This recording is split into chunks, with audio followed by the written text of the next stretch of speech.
السلام عليكم ورحمة الله وبركاته، والصلاة والسلام على أشرف المرسلين. معكم فيديو جديد من قناتكم حكاية الكنز، والفيديو هيكون عن 5 قروش أو شلن لسنة 1992. قبل ما نبدأ الفيديو بتاعنا، اللي لسه مشتركش في القناة ينزل دلوقتي يشترك ويفعل زر الجرس على الكل عشان يوصل لكم كل الفيديوهات الجديدة. ويلا نبدأ الفيديو بتاعنا كده سريعا بعد الانترو.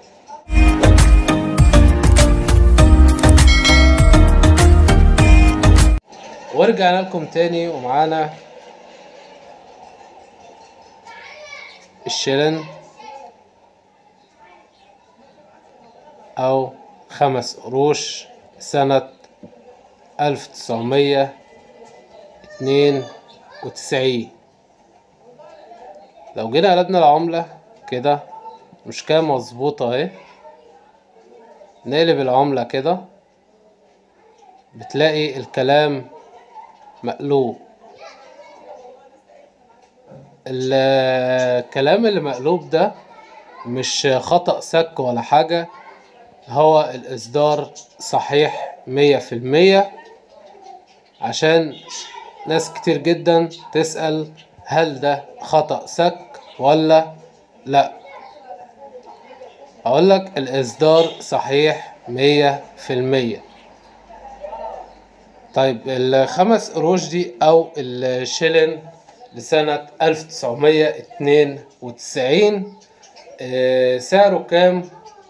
والتاريخ النادر جدا والتاريخ اللي فيه خطأ السك بيكون تاريخ كام؟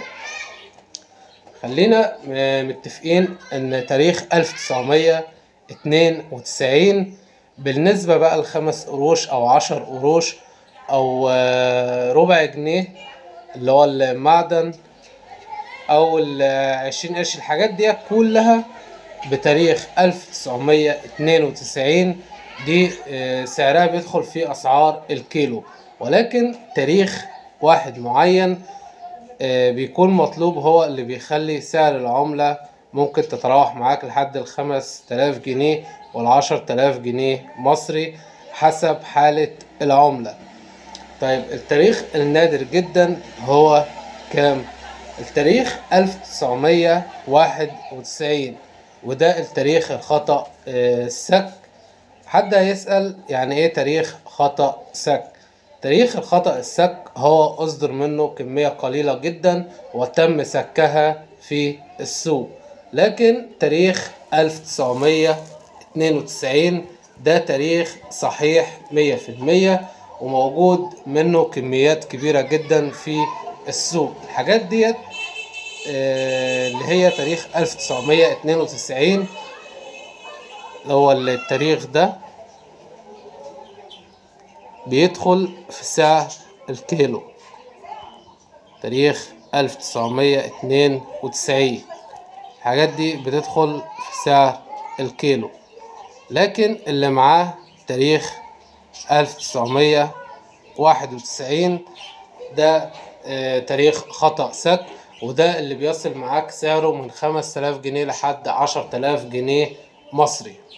برضو ال10 قروش وال20 قرش والربع جنيه المعدن لو بتاريخ 1991 برضو أسعارهم كويسة جدا، تتراوح معاك لحد 10,000 جنيه مصري حسب حالة العملة اللي موجودة معاك. طيب بالنسبة للناس اللي معاها أي عملات سواء كانت عربية أو أجنبية عايزة إن هي تباعها إزاي؟ عندك طريقتين تقدر تبيع من خلالهم أي عملات عندك. الطريقة الأولى وهي تطبيق أوليكس. تطبيق أوليكس تقدر تبيع من خلاله أي عملات عندك سواء كانت عربية أو أجنبية، معدنية أو ورقية. بتصور العملات اللي عندك وش وظهر وتكتب بياناتها وتسيب رقم للتواصل، واهم حاجة تحدد السعر. الطريقة التانية هي جروبات الفيسبوك للعملات القديمة في مصر. تدخل برضو تصور عملاتك وتكتب بياناتها وتسيب رقم للتواصل، واهم حاجة تحدد سعر البيع.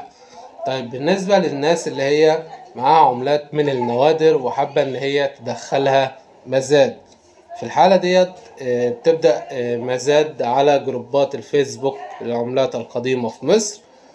بتصور العملة بتاعتك وتشوف حابب تبدأ المزاد بكام، والمزاد يخلص السعر مثلا بعد 48 ساعة جالك السعر اللي انت عايز تبيع بيه بيع، ما جالكش السعر بيحقلك انك تقفل المزاد عادي جدا. بس اهم حاجة تخلي المزاد متاح لمدة 48 ساعة، لان الناس اللي بتخلي المزاد بتاعها لمدة 24 ساعة هي مدة غير كافية لباقي اعضاء الجروب ان هم يشاركوا في المزاد بتاعك.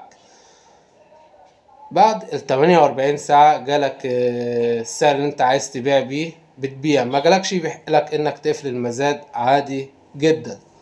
ريت اللي استفاد من الفيديو ما ينساش تعمل له لايك وسبسكرايب وتفعيل زر الجرس على الكل عشان يوصل لكم كل الفيديوهات الجديدة. والسلام عليكم ورحمة الله.